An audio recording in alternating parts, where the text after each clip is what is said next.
Hey folks, Jimmy here, aka Palette of the Dead. Welcome back to the channel and welcome to the newest issue of Warhammer 40k Combat Patrol magazine. As per usual, if you're regular here, obviously hit that like button, subscribe if you're brand new here, and of course drop me a comment down below. I do really love hearing back from you guys, and it goes a massive way to helping out the channel too.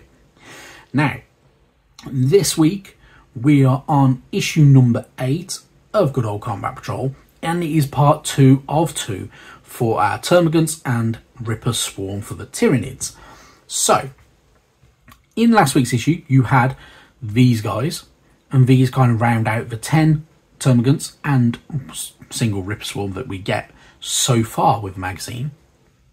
Do not worry though, if you're a Tyranid player and you want to have a large swarm-like army, as the Tyranids are supposed to be, we will get more of these guys. So we get another 10, and if you want to build up more or have more of a collection, obviously you might want to double up on these issues, or if you really want to, you can always go for things like the Hormigants and stuff like that, because they're pretty cool, and they're like melee versions of these guys, so they're pretty good. So there's ways of expanding your Tyranid army that give you a very swarm-like army as well at the same time.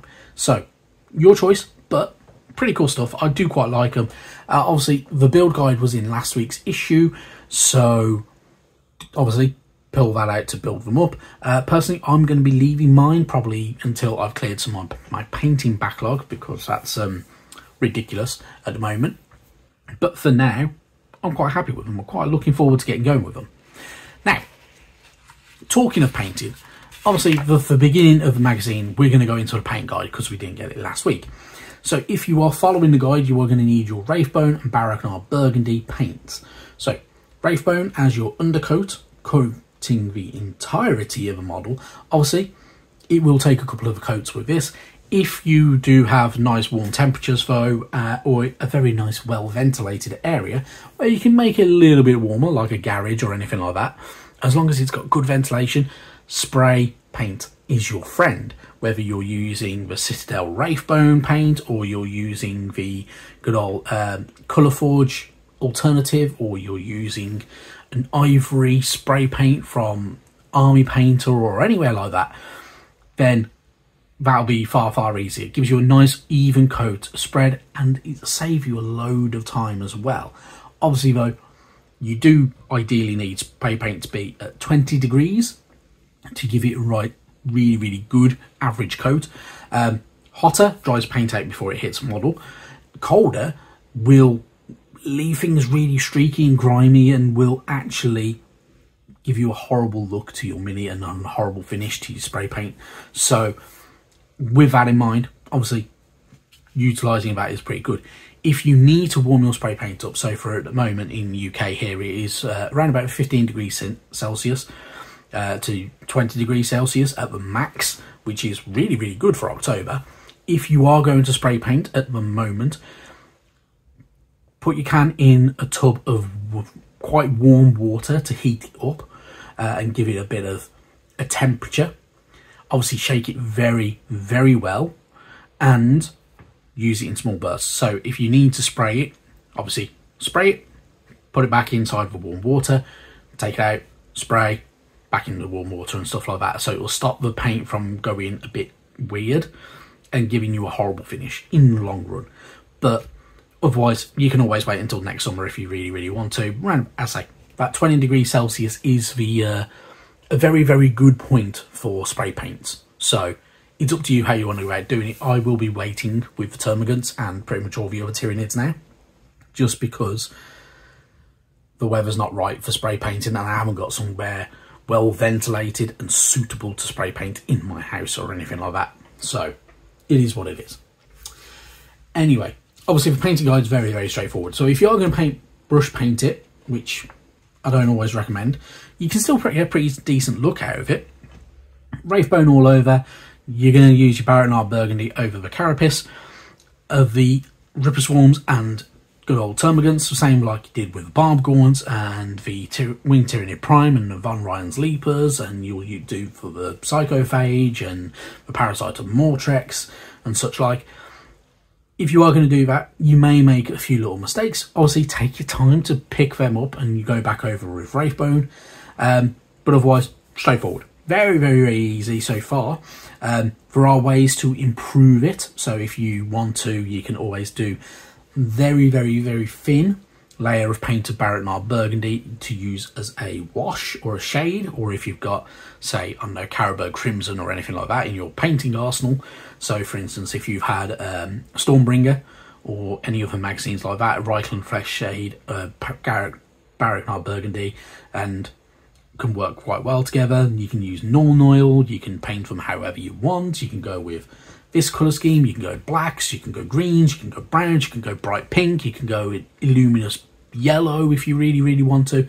Entirely your choice. Have a bit of fun with it. It is your army at the end of the day. Obviously, because they're all meant to be from the same hive, you would go with the same colour scheme across all your minis though. So, makes them kind of fit in.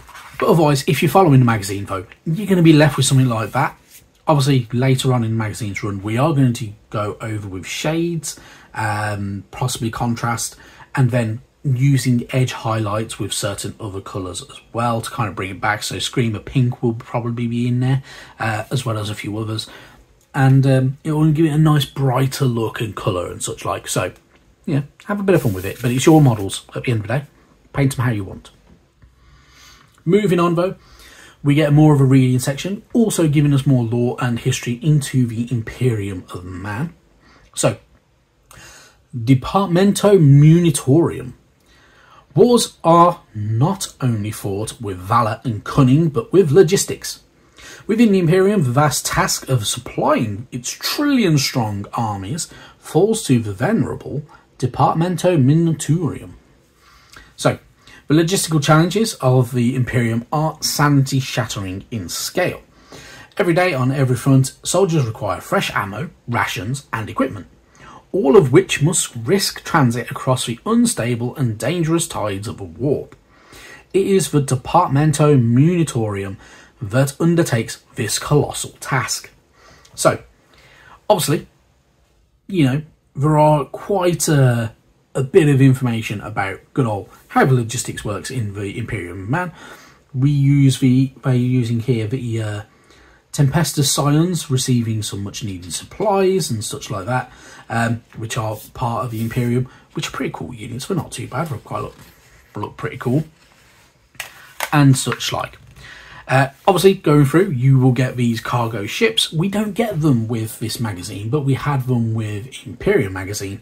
They're pretty cool, they're pretty straightforward to build and paint up. And they work as scenery as well at the same time. So, they are quite fun. If you can get your hands on some, pretty cool. You get some barrels, some crates, and you get these, and you get 3 of these cargo containers, all of which can be mounted with some auto turrets on top. So they can be used to kind of hunker down inside of, or they can be used to just ship things in and out of as well, which is pretty cool. Moving on though, we get more information to do with the Tyranids and the Second Tyrannic War. So after the First Tyrannic War, the Imperium dared to hope that the Tyranids were banished forever. They were wrong.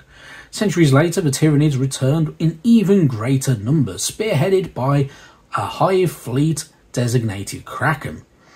The Tyranids scoured dozens of worlds in a conflict surpassing the First Tyrannic War. So, as the different Tyrannic Wars have happened, so we're in the 3rd, I think, now, and there are different hive fleets. So Hive Fleet Kraken were a little bit more red in their kind of colour scheme, and were the big invasion for Wave 2. Wave 3 is Leviathan, which is the current wave, and yeah, pretty cool. It's actually really, really good information to have if you want to know more about the lore of the Tyranids and the fighting up against the Imperium of Man, and yeah, quite interesting. It's a pretty good little bit of information. You do get a bit more information about, so for instance, the Battle of Yanden as well, which is an Eldari world. And also the Tyranids obviously wanted to destroy all of it because, you know, that's how Tyranids go. And you also get bit of information about Icar 4. On Icar 4, the Imperium finally ended the Second Tyrannic War, and Marneus Calgar got his revenge. On countless occasions before the battle, the Tyranids used their adaptiveness and learnings from previous encounters to secure victory. Here, it was the Imperium's turn. Marneus Calgar led battle-hardened veterans from the fighting on Macragge in a series of devastating assaults on High Fleet Kraken's forces. Pretty cool stuff. So Marneus Calgar, obviously a hero within the 41st millennium for the Imperium of Man, and also appears in Space Marine 2, which is pretty cool. So, yeah, good. We also got Marneus Calgar with Imperium magazine last time round as well, which is a pretty cool mini, which I don't know if I actually finished painting him, in all honesty. So, I might not have. Probably haven't. Then we get more information, more to do with the Tyranids and the Great Devourer. So whatever mysterious goals of the hive mind to their enemies, the Tyranids seem to live only to feed. Nothing can satisfy the Tyranids' ravenous appetite for biomass. They leave ruin in their wake, harvesting any and all organic matter they encounter. The Tyranids are often called the Great Devourer. This is no mere nickname. Everything the Tyranids encounter is eaten and incorporated into the swarm. From flooding vessels with digestive juices during space combat to deforesting entire planets with dedicated feeder organisms, the Tyranids are relentless in their hunt for biomass.